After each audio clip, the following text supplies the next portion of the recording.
empezar a grabar.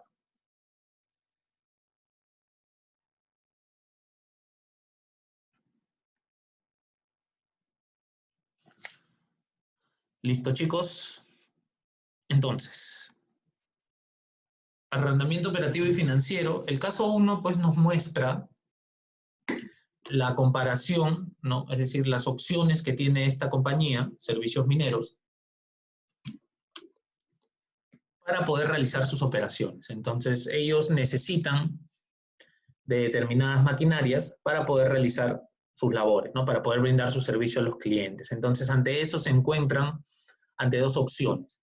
La propuesta del Banco Interbank, que es un leasing, y la propuesta de la empresa Komatsu Maquinarias, que es la del renting o arrendamiento operativo, ¿no? Leasing, arrendamiento financiero; renting, arrendamiento operativo. Lo que tiene que quedar clarísimo desde que iniciamos la resolución de este caso es que el IGB no lo consideramos. Básicamente porque el IGB, pues, es algo que en determinado momento lo estamos pagando. Luego, al realizar nuestras ventas, estamos recibiendo IGB del contribuyente, sobre eso compensamos y declaramos a la entidad a la entidad fiscal. Entonces, como es un flujo, pues, que se compensa conforme se van realizando las operaciones, no tiene sentido, pues, considerarlo para la valorización, ¿no? De hecho, ustedes cuando proyectan sus estados financieros en el estado de resultados, pues, todas las partidas que figuran ahí van libres de IGB. Entonces, no tiene sentido considerarlo para una valorización, ¿no? Básicamente porque ya en una empresa en marcha, este flujo de IGB se va compensando constantemente, ¿no? Distinto sería en su curso de Finanzas 1, que valorizan un proyecto. Obviamente el IGB de compra del año 0 va a salir como quizás una inversión, y ya en el año 1, conforme vayan realizando sus ventas, se va a compensar. Y ahí sí tiene sentido ponerlo porque va a haber un descalce de tiempo, pero es porque están iniciando un negocio desde cero, ¿no? En cambio, en este caso, al tratarse de una empresa que ya está en marcha, pues ese flujo se va compensando constantemente. Incluso se puede generar crédito fiscal a favor, ¿no? Por ahí podría haber que se da la posibilidad en compra. Entonces, es algo que se va compensando y es por eso que no lo tomamos. Eso, chicos, es básico. No deben considerar el IGB en sus valorizaciones para comparar qué financiamiento es mejor, si el leasing o el renting. Entonces, eso es del SAT, ¿no? Lo otro que tenemos que tomar en cuenta es que, por lo general, en el leasing, la depreciación se va a dar de manera acelerada, ¿no? Y esta es la principal característica del leasing. Siempre que ustedes les pregunten, le digan, oye, ¿cuál es la característica principal del leasing o arrendamiento financiero? Va a ser la depreciación acelerada. ¿Y cómo funciona esta depreciación acelerada? Bueno, se va a depreciar durante el lapso que dure el contrato. Ahora, dependiendo qué tipo de bien sea, ¿no? Hay para algunos bienes que como mínimo el contrato debe ser a 2 años, y otros bienes que como mínimo el contrato debe ser a 5 años. Entonces, si es que se cumplen esas reglas, se puede depreciar de manera acelerada. Ese es en el caso del leasing, y por lo general en el leasing vamos a tener el tema de la opción de compra, ¿no? Hay una pregunta que es al final sobre este tema, que voy ahí yo a desplayarme un poquito en este tema, pero algo que siempre van a encontrar en el leasing es la opción de compra, que por lo general va a tener un valor mínimo, básicamente es representativo, ¿no? Ya cuando entro un poco quizás a la parte teórica voy a explicar un poco más esto.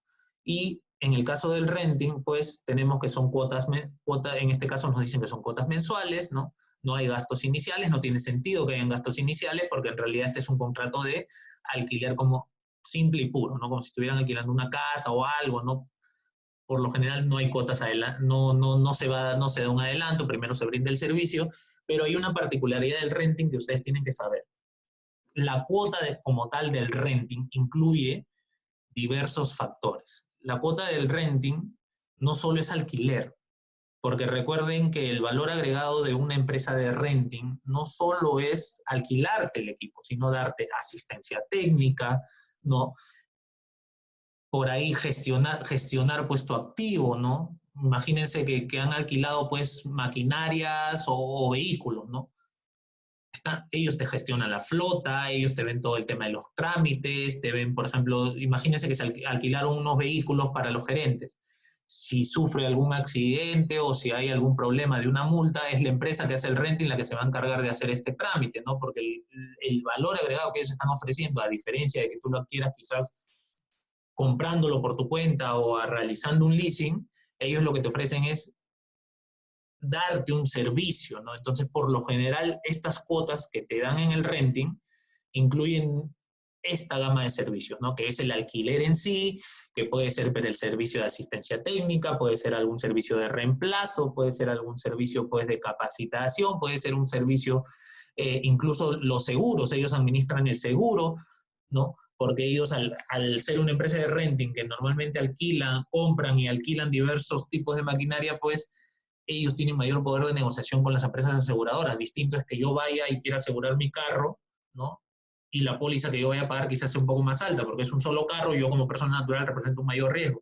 Sin embargo, esta empresa que quizás puede tener una flota de vehículos grande, de más de 1.000, 2.000, 3.000 carros, el poder de negociación que tiene con el broker de seguros es mucho más fuerte, entonces va a poder conseguir mejores precios, ¿no? Y eso lo va a poder traducir en darle un mejor precio a su cliente, ¿no? Al arrendatario en este caso, para que esa cuota sea menor que si la sacara él por su cuenta. Entonces, hay una serie de eficiencias en el servicio del renting, ¿no? Y lo que ustedes tienen que tener claro es que en el servicio del renting, cuando comparamos el renting con el leasing, por lo general, la cuota que me dan como dato para yo valorizar en Finanzas 2, en el leasing, en el renting, si es que me la dan así como tal, lo único que va a representar esa cuota es la cuota del alquiler, no del resto de servicios. No es el servicio de asistencia técnica, no el servicio de pago de seguros, no el resto de servicios. Y esto es básicamente por un tema bien sencillo.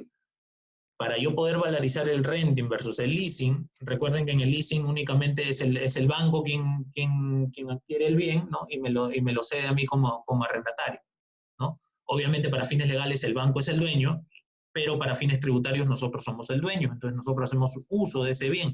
Y luego ejecutamos una opción de compra que es bien mínima, que en realidad es más que todo una mera formalidad para poderle traspasar el bien de manera legal al arrendatario, ¿ok? Pero no se brinda ningún otro servicio. El banco lo único que hace es comprar el bien y alquilártelo a ti. Y ya está. Ellos no se encargan de que eso funcione operativamente, de brindarte asistencia y esas cosas. No, eso lo hace una empresa del renting. Entonces, cuando a mí me den el dato de la cuota de un renting, tienen que darme únicamente el dato de la cuota por el alquiler, no por el resto de servicios, ¿no? En mi experiencia le comento, yo cuando trabajaba en esta empresa de renting, por lo general el componente de la cuota total, 50% era el alquiler y el otro 50% eran por los servicios adicionales que se dan.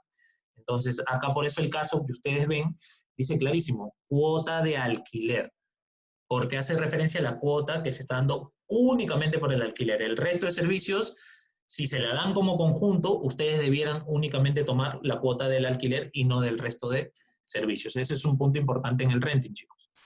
¿Alguna duda con esto que les estoy comentando antes de iniciar y puntualizar los puntos más importantes de la resolución operativa?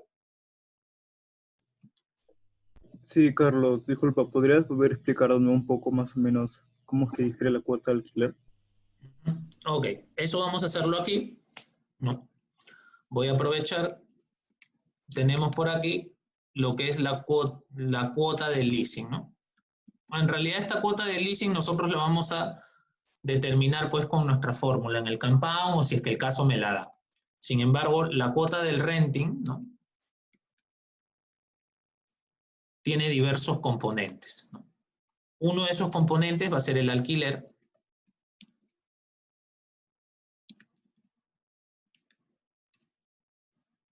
A ver. Ya, ahora sí. Uno de esos va a ser el alquiler. Otro componente podría ser, ¿no?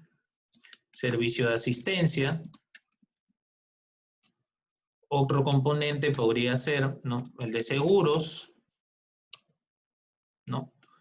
Podría haber un servicio de reemplazo exclusivo, ¿no? Es decir, la maquinaria que me dieron se descompuso, bueno, la empresa de renting tiene una maquinaria de repuesto dentro de mis operaciones que yo la puedo utilizar si es que esta se avería y mientras me traen un repuesto, pueden pasar 2 o 3 días, la empresa de renting lo que me ofrece es que me la deja en mi local a todo momento para que yo lo utilice en caso hay una avería. Pónganse a pensar, por ejemplo, ustedes tienen su empresa y quieren alquilar pues computadoras, ¿no? Es lo general que hacen la mayoría de empresas, ¿no? Los equipos de cómputo no los compran, sino los alquilan, ¿no? Puede ser el caso de las fotocopiadoras, ¿no? Impresoras, las alquilan. Entonces, imagínense que la empresa que ustedes han constituido, en lugar de comprar computadoras para sus trabajadores, las alquila. Entonces, dentro del contrato del renting, ustedes van a exigir que en caso hay alguna computadora que se averíe o que por un tema de actualización está demorando y se pone inactivo un par de días, mientras el proveedor, mientras esta empresa de renting les lleva a sus oficinas una nueva computadora para que ese colaborador no deje de trabajar, pues se pierde productividad. Entonces, bajo ese escenario, ustedes le dicen, oye, yo quiero un reemplazo exclusivo, ¿no? En el cual ustedes, adicional a las quizás 20 computadoras, vamos a poner como ejemplo, 20 computadoras que yo les estoy alquilando, dejen en un almacén nuestro, dejen 2 computadoras para que en caso se averíen algunas, nosotros podamos utilizarlas, ¿no? Pero ojo, en caso se averíen, ¿no? Si no se averían, no se pueden utilizar y ese sería parte del contrato. Entonces eso podría llamarse como un reemplazo exclusivo, ¿no? Y ustedes tienen la exclusividad de usar un producto que se los han comprado específicamente para ustedes, pero que solo lo van a utilizar si algo se averió. Entonces ese servicio va a estar incluido dentro de la cuota del renting, ¿no? Por ahí podrían haber otros servicios, es que hay un montón, podrían ustedes imaginarse cualquier otro servicio adicional que se quiera brindar. Por lo general, y en mi experiencia, yo en esta empresa del renting, la cuota del alquiler tenía quizás un servicio, un 10%, ¿no? El tema de asistencia tengo un 10%, el tema de seguros me parece que estaba en 5%, ¿no? El reemplazo exclusivo sí tenía un 20%, pero era un servicio caro, pero que me permitía no estar en productividad, ¿no? Y entre los otros servicios se podía llegar a un 15%, ¿no? Esto dependiendo del producto, había en otros que esto estaba al 60%, porque era un tipo de vehículo distinto, ¿no? Con lo cual el rubro otros caía. Entonces, la cuota del renting tiene diversos componentes. Si ustedes quieren comparar, ¿no? En este caso, un leasing versus un renting, para ustedes comparar a través de los flujos, debieran considerar la cuota de leasing, ¿no? En realidad los flujos de leasing como tal, pero para poder comparar este leasing versus este renting, lo que ustedes debieran considerar no es el total de la cuota del renting, sino únicamente la parte correspondiente al alquiler de ese activo. ¿Por qué? Porque estos servicios que están aquí no lo brinda el leasing, por ende no son comparables. Si yo comparo en su totalidad la cuota del renting versus la cuota del leasing, estaría cometiendo un error, porque en el leasing no se brindan estos servicios. Entonces, este es un punto importante porque en la realidad muchas personas que no conocen, de hecho muchos gerentes financieros que no conocen cómo funciona el renting, hacen la comparación entre el leasing versus el renting considerando la totalidad de la cuota del renting, lo cual es erróneo, porque el leasing no tiene estos servicios. ¿Ahora sí quedó un poquito más claro?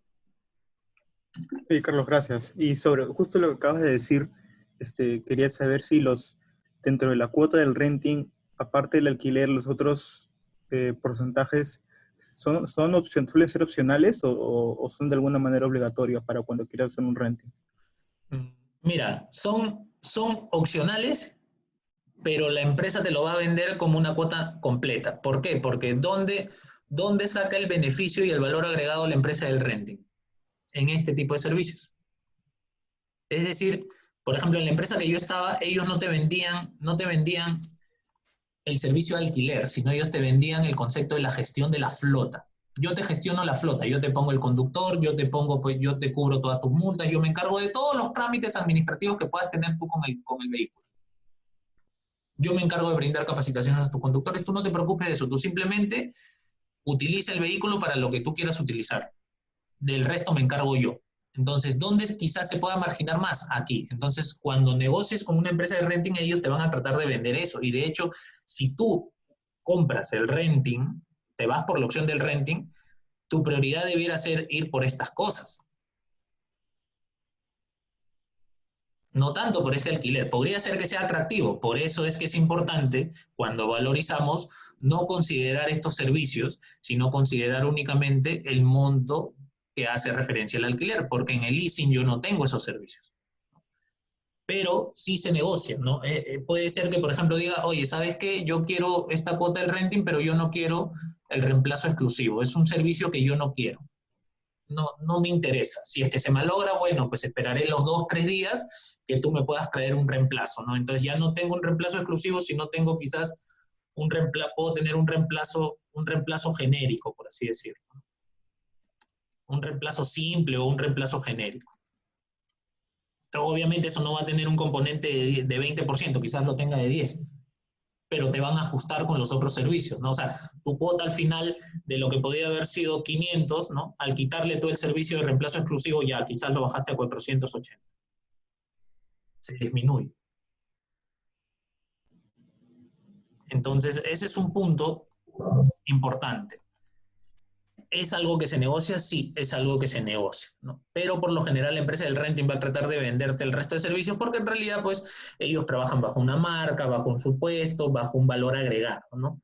Es mucho lo que están haciendo ahora las empresas de renting, trabajando en este valor agregado del servicio. Es decir, quizás competir con un leasing, como han visto ustedes en el caso, competir con un leasing es un poquito complejo porque hay la depreciación acelerada y un montón de factores. Entonces, la forma en que compite el renting no compite quizás por este precio de alquiler, sino compite por estos servicios adicionales. Es decir, yo me encargo de que tú solo te dediques a tu negocio y del resto me encargo yo, ¿no? Que es distinto en la cuota de leasing, porque si se choca y se malogra, pasa algo, tienes que ir a negociar con el banco y es todo un tema administrativo que quizás muchas empresas no están dispuestas a realizar. Ahora sí, chicos, ¿quedó un poquito más en claro este temita? Sí, yo creo que sí, gracias, Carlos. Perfecto. Esto, chicos, es tal y como funciona en la realidad. Tal y como funciona en la realidad. Por eso es que ustedes ven aquí que en el caso les han puesto cuota del alquiler, ¿no? Han especificado esa parte del alquiler. Ahora, si el caso simplemente dijera cuota, también debieran asumir que eso es parte de la cuota del alquiler. A menos pues que en el texto, por ejemplo, yo hice una práctica calificada hace 2 o 3 ciclos sobre este tema y esta parte de aquí yo la puse como dato. Puse la cuota del renting y puse el desglose de la cuota del renting. Entonces, lo que tenían que haber hecho los chicos en ese entonces, cuando resolvían su prueba, era únicamente tomar el del alquiler. Por eso es que ahora ya todos los ciclos siempre lo explico, porque yo lo puse en una práctica calificada. Bueno, ya lo había explicado en la práctica dirigida previa, ¿no? Pero todavía vieron algunos que no les había quedado en claro y se confundieron. Entonces, ahora adentrándonos pues ya al caso 1, que tenemos la propuesta del leasing versus la propuesta del renting, lo que tenemos que tener en claro aquí es básicamente cómo funciona este cronograma. Si bien tenemos un gasto al inicio de 50 de constitución, este gasto pues me genera un escudo fiscal porque se registra en el estado de resultado. Algo que ustedes tienen que tener en claro cuando ustedes proyecten los flujos tanto del leasing como del renting es considerar aquellos flujos que se registran en el estado de resultados. Si ese flujo va en el estado de resultados, me va a generar un escudo fiscal, ¿no? Si ustedes se han dado cuenta, al momento de resolver el caso, únicamente se ha generado escudo fiscal de los intereses y escudo fiscal de la depreciación, pero no se ha considerado la depreciación como tal. Si se dan cuenta, la depreciación aquí no se está considerando como flujo de caja. ¿Por qué? Si ustedes recuerdan las primeras prácticas dirigidas cuando hemos visto, ¿qué pasa con la depreciación? ¿Qué es la depreciación, chicos? No es un flujo. Efectivamente, es un gasto, pero es un gasto no desembolsable. Por eso es que no se considera. Lo único que tenemos que considerar aquí es el efecto del escudo fiscal. Por eso es que en el flujo de caja de leasing, aparte de las cuotas, ¿no? Y del dinero que estamos recibiendo en el periodo cero, estamos considerando los intereses, pero como un escudo fiscal. Por eso es que se está sacando el efecto fiscal de estos intereses que se han pagado. Ojo, solo de los intereses, no de la cuota, porque recuerden que la cuota se compone de intereses y amortización. La amortización va directamente al flujo de caja, Ahí no hay que sacar escudo fiscal, porque eso va al flujo de caja, no pasa por estado de resultados. Únicamente se saca escudo fiscal de los intereses, porque estos intereses se registran en el estado de resultados. Esto es muy importante. La parte operativa es sencilla, pero tenemos que tener en claro estos conceptos y voy a enfocar esta explicación inicial en esos puntos para que ustedes no puedan tener problemas al momento de su práctica calificada o examen parcial, porque entiendo que esto quizás va para el parcial. Lo mismo con el ahorro fiscal que se está generando por la depreciación. Únicamente va ese ahorro, no la depreciación como tal, ¿no? Acá también está el ahorro fiscal del gasto y Norberto hacía la pregunta, pues, ¿no? Acá tienen la pregunta 3. Dame un momento. Acá tienen la pregunta 3 donde dicen, ¿por qué la opción de compra no genera un ahorro fiscal? Bueno, básicamente porque la opción de compra es eso, pues las compras donde se registran. No se registran en el estado de resultados, las compras se registran en el flujo de caja. Entonces, como no pasa por el flujo de caja, no genera un ahorro fiscal. Respuesta sencilla, cortita, en una línea. Si eso les viene, puede ser que ahora los profesores quieran enfocar con un poco de teoría, tal y como vino en la práctica calificada en la última pregunta, donde ustedes tenían que redactar más que calcular, puede ser que vengan preguntas de este tipo. Entonces, en una línea podemos responder eso. No se considera el ahorro fiscal de la opción de compra porque la compra no pasa por el estado de resultado, va directo al flujo de caja. Esa es la respuesta más directa y concreta que se puede dar. En la parte de evaluación de la opción de renting, ¿no? Tenemos acá el importe del alquiler, como ya les había explicado, tienen que considerar únicamente esto, que es el importe del alquiler, ¿no? Igual con el impuesto a la renta más participaciones, ¿no? El impuesto a la renta combinado, esta forma es sencilla, ustedes ya lo han venido haciendo desde otros cursos, ¿no? En este caso son flujos mensuales, ¿no? Por lo cual se trabaja con un COC mensual. Y algo que ustedes tienen que tener en claro aquí es que el renting, el pago de la cuota del renting entra como un gasto operativo. Y este gasto operativo, ¿qué me genera? Un escudo fiscal. Este gasto operativo se registra en el estado de resultados y me genera un escudo fiscal. Por eso es que tenemos que como flujo neto, las cuotas que pagamos por el renting van en negativo y a eso se le suma el ahorro fiscal, es decir, se le quita ese pago, por ende, el pago se reduce. Considerar que si bien para el renting nosotros no somos los dueños, ¿no? Quien realizó esa inversión por 10.000 es el arrendador, para fines de valorización nosotros nos consideramos como si nos estuvieran dando esos 10.000. ¿Por qué? Porque en realidad los activos que me están dando a mí en arrendamiento tienen un valor de 10.000. Esa es la contraparte y ese es el supuesto principal que tomamos. Acá nos ha salido que el diferencial entre el leasing y renting es de casi 2.000, ¿no? Básicamente el renting me arroja un mayor valor presente neto. Sin embargo, no son comparables estas opciones, ¿no? Además de esto que yo les acabo de mencionar, para ustedes poder comparar un leasing versus un renting, no lo pueden hacer así porque sí. Además de tener presente esto que yo les menciono, ustedes tienen que tener presente lo siguiente. En el leasing, al ejecutar la opción de compra, ustedes son los dueños del activo.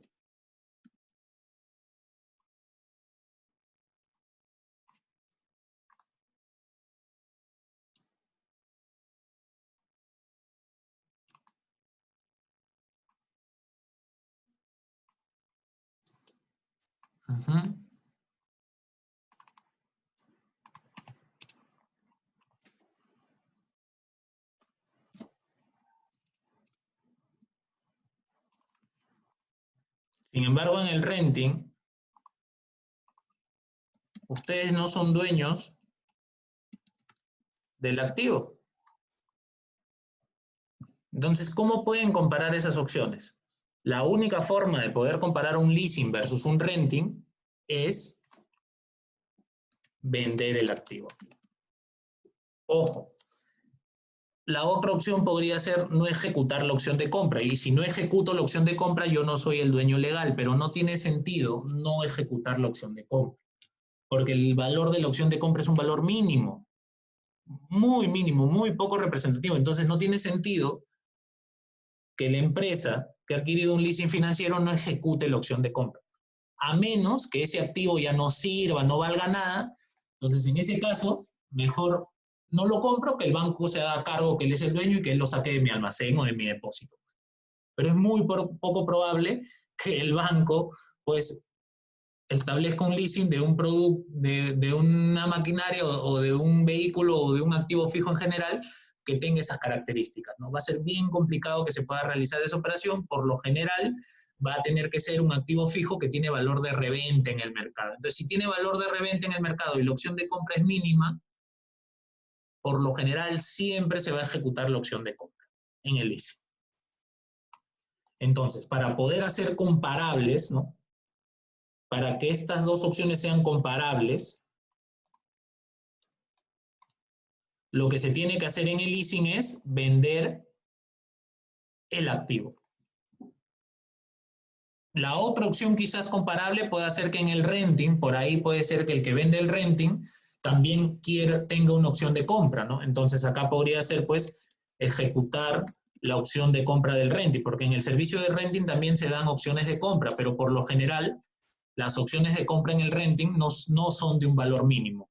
Estas pueden, pues, estar entre un 30 y 50% del valor del activo, valor original del activo. Entonces, en la mayoría de casos, las empresas que son arrendatarias de un servicio de renting no ejecutan la opción de compra. Así que esto de aquí está bien que lo sepamos, pero para fines prácticos no se suele utilizar, ¿no? Tenemos que asumir que no somos dueños y que no nos han dado la opción de compra, porque esto depende de la empresa de renting. Puede ser que sea una empresa de renting que alquile el equipo, pero no me la quiera vender. ¿Por qué? Porque tiene otro posible arrendatario. Es decir, me lo alquiló a mí por 2 años y a otro va y se lo alquila por 1 año, por 1 año y medio, por 2 años, por 3 años. Entonces, quizás a ellos les sea más factible, pues, alquilar el equipo en lugar de rematarlo y venderlo, pues, porque ya es un activo usado. Y tampoco tiene mucho sentido que si quieres un renting, ejecutes, pues, una opción de compra, porque esa opción de compra es alta, ¿no? En el leasing sí tiene sentido porque la opción de compra es mínima, es un valor referencial esta opción de compra, ¿no? Voy a especificarlo aquí, es un valor mínimo. ¿Y por qué se establece así? Porque recuerden que en el leasing el dueño legal es el banco o la empresa especializada. El arrendatario es el dueño para fines tributarios, pero para fines legales el dueño es el banco o la empresa especializada. Por eso es que cuando se acaba el contrato, la opción de compra es mínima, porque es simplemente una mera formalidad. No es negocio del banco ni de la empresa especializada en leasing el quedarse, pues, con los activos. El banco coloca créditos. No es negocio para ellos vender, pues, activos, maquinarias o vehículos. Chicos, ¿les queda claro estas diferencias que hay entre un leasing y un renting? Estoy ahondando un poco más en la explicación que ya ha dado Norberto y que también han tenido en clase.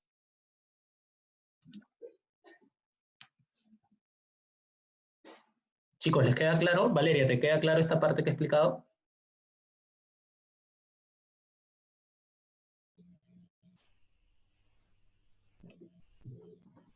Yo por mi parte sí, Carlos, más bien, o sea, para que quede claro, ¿no? O sea, en renting es como que tienes la opción al final de comprar el activo, pero no es como que sea lo usual, ¿no? O sea, al final es algo que tú tienes que acordar con la empresa con la que te están rentando, ¿no? Pero con leasing es como que es normal de que te dan la opción de que si quieres lo compras y si no, no, pero es más común.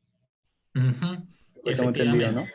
Efectivamente, y por lo general en el renting la opción de compra es alta. Representa entre el 30 y 50% del valor del activo. Eh, ¿Cómo, o sea, con eso te refieres a que es, es más costoso con el renting comprar el activo? No, lo que sucede es que cuando se estructura una opción de renting, el arrendador, como su negocio es arrendar, es decir, alquilar, si es que por ahí establece una opción de compra, no la va a establecer al valor mínimo, porque no tiene sentido. Si lo establece al valor mínimo es porque ese activo ya no tiene uso que se pueda dar. Por eso es que si es que ejecuta una opción de compra, esta tiene un valor alto, ¿no? Al final, en el renting, lo que a ellos les interesa es alquilarte el activo. Por eso es que su opción de compra es alta. Al ser una opción de compra alta, cuando ustedes han visto en el cronograma de leasing, cuando más grande es la opción de compra, menos pago de cuota hay. Por eso es que por lo general en el renting, la opción de la cuota que se suele pagar es más pequeña, ¿no? Si ustedes se dan cuenta, vean cuál es la cuota que se paga en el renting y cuál es la cuota que se paga en el leasing. En el leasing la cuota es mucho más alta, ¿no? Acá tendríamos que sumar por los 6 meses, que serían 1.800. Por lo general la cuota del renting es más baja. Se debe eso principalmente a que si es que existe una opción de compra, esta opción de compra tiene un valor más alto, ¿no? Si gustan, entro en este detalle un poquito más en el siguiente video. Lo voy a programar para las 4:30, chicos, ¿ok? Ingresan ya directamente por el Payday y ahí les va a dar la contraseña. Nos vemos en 10 minutos. Ok, Carlos, gracias.